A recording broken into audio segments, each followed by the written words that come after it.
Dan Perry and Chad Emerson Hey. at Straight to Ale Brewing. So we live, right? We are live. All right. So once again, another Downtown Huntsville Craft Beer Trail conversation series. I think this is our fourth in the series. And here we are in the Speakeasy, which by the fact that it's a Speakeasy, we can't tell you exactly where it is. We do know it's at Straight to Ale. But with us is the founder, or one of the founders of Straight to Ale, Dan Perry. Dan, so the Speakeasy, really, really cool space. And we joke, people obviously come in here, but what part of the school did this used to be? This used to be the band room. We used to have a lot of walls. We opened it up and lined it with some booths and built our bar out of all the recycled wood from the gym floor. So we tried to just make it a cool, nice, soft space. So this is gym floor bar. Yep, absolutely. Got bleachers down there, and then the stone gators is on top from the gym floor. So I think one of the things that really makes the craft beer trail so cool is the authenticity. You know, we don't have a lot of really corporate type breweries. We have people that take old gym floors and turn them into bar. And they actually turn an entire old former high school and then a junior high into a brewery. So tell us how you ended up here from. Did you ever imagine being in a building like this? Absolutely not. You know, we started really, really small. We started over in the old Lincoln Mill, and we had 500 square feet over there. It was really, really tight. We never imagined being anything more than just that space, really. But the response to our beers was way more than we expected. Huntsville was hungry for craft beer. When we were starting, it was just us in Old Town. Okay. So people hadn't had a lot of local craft beer at that point. And the demand was just way bigger than we thought. We moved when Old Town went under. We took over their space at Lehman Ferry. That was 10,000 square feet. We thought we'd never grow into that. You know, we thought that was too much space for us. Then a couple years later, here we are with about 55,000 square feet here at the Old Stone Middle School. So give us a sense. When was what time frame was the Lincoln Mill? Because like that was the brewery inside of a room like this. Yeah, it was smaller than this. That was roughly 9 years ago. Okay. It took us about a year to get running. We sold our first beer on May 1st. It'll be 8 years ago this year. Wow. So at that point was Don Allen still doing Old Town? Yep, it was Don Allen and Milton and good friends of ours.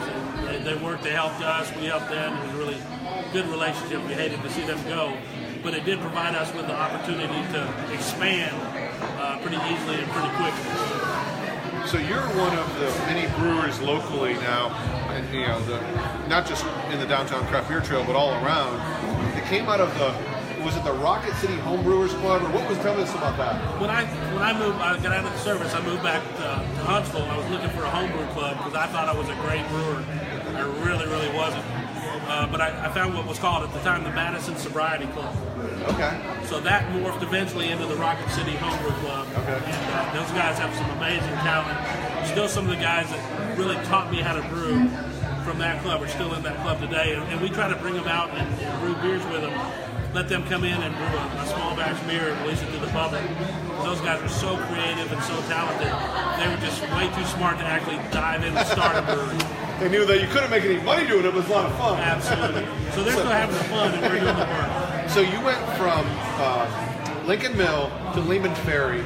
So in Lehman Ferry, was that Old Town, you went directly into their old space? Yep, they shut down their operations and worked out a deal with their owner to take over all their equipment in that location. And, you know, it was a different time back then. You couldn't have tap rooms. You couldn't do a lot of the things that luckily we can do today to help us survive.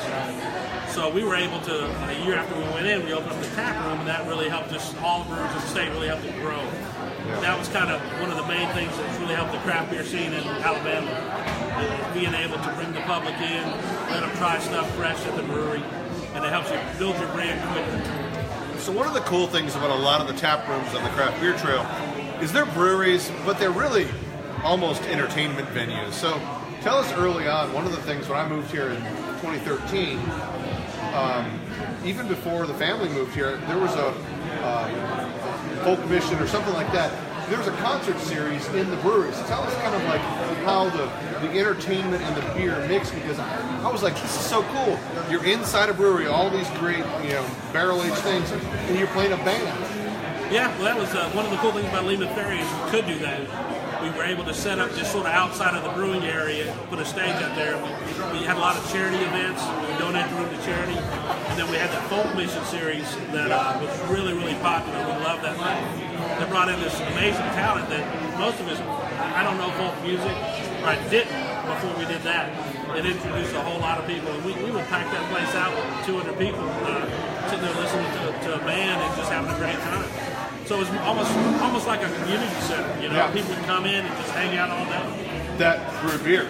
Yeah. Which is a very awesome community center. So, yeah, one of the things that we've seen about our breweries is that I've noticed in this city, on the trail especially, they all seem to get along pretty well. There's always going to be isolated incidents, but tell us about your collaboration with the Salty folks and with the Yellowhammer folks and things like that. Because, for example, with Yellowhammer, you do joint concerts together. Yeah, we do. We like to utilize the space between our breweries, Butler Green. We work with them. We book bands together, put them out there in the concert, and invite the public in for free. And then just hope they come over and buy a beer from one of us or some food. Because we've all got so much going on. The breweries used to just be beer. Now we have so much more. Now we have a full scratch kitchen here. We've got a distillery. We produce our own line of spirits. We're doing mead and cider. We've even got house wines now. We produce right on site. Everything that we do, we make right here from scratch on site. So I'm going to ask you a couple of, as we get closing here, a couple of brewing questions. Before we get to that though, kind of walk us through. So this is a brewery. There's a restaurant. Yeah. Walk us through all the different things that happen at Straight to Ale at Campus 805. Well, first and foremost, we're a brewery.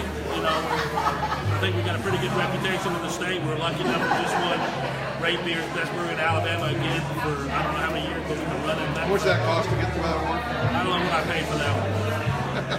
But we actually just won an award out in Bend, Oregon, too, for our quadruple. Our 7th anniversary beer just won the best quadruple and the best of American craft The beer. Hellfire? Or? Yeah. So I've forgotten your original question because I was trying to follow. No, so you have brewery, you have kitchen, but you also mentioned. Well, we got a full distillery. We distill everything from vodka to whiskey, everything in between. We're doing a lot of infused vodkas now. We're starting a lot of barrel aging of our spirits. We've got a winery license, and that allows us to do a cider. Right now, we've got a great peach cider on us. It's an apple cider with white peach added.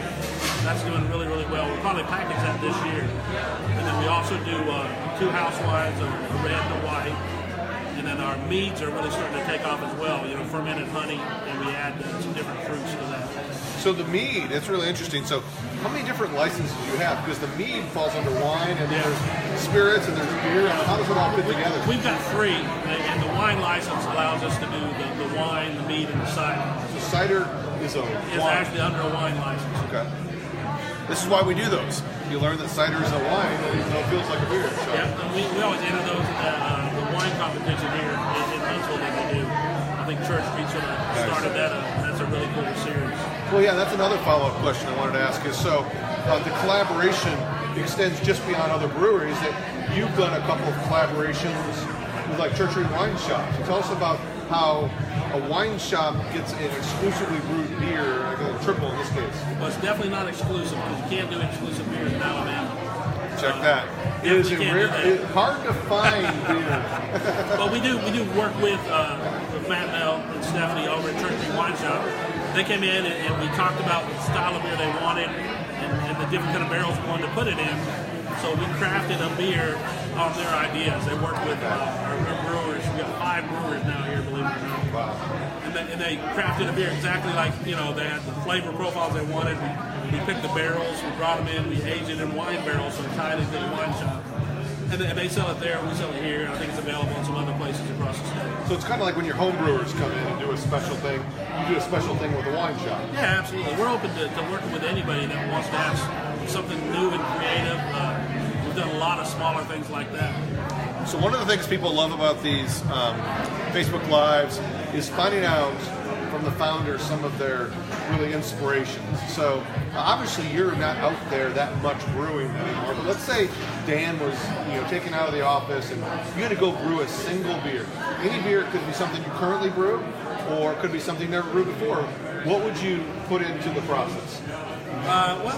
We always go by the theory you brew what you like. And for me, I'm a big fan of the Belgian styles. Nice. The Brother Joseph is one of my favorites that we do. And the quad is actually, the Belgian quadruple is absolutely my favorite style of beer. So I think if I was out there today, I'd try to do a variation on our quad that we already do. So that's what you do because you really like it. What have you found to be the most challenging beer, even back in your home brewing days, the most challenging style to brew? Not the most expensive and things like that, but the most challenging. Really, the American light lager is a really hard beer to brew to get it right, because anything that's off in that beer shows up immediately. You can't hide it from hops or malt or anything.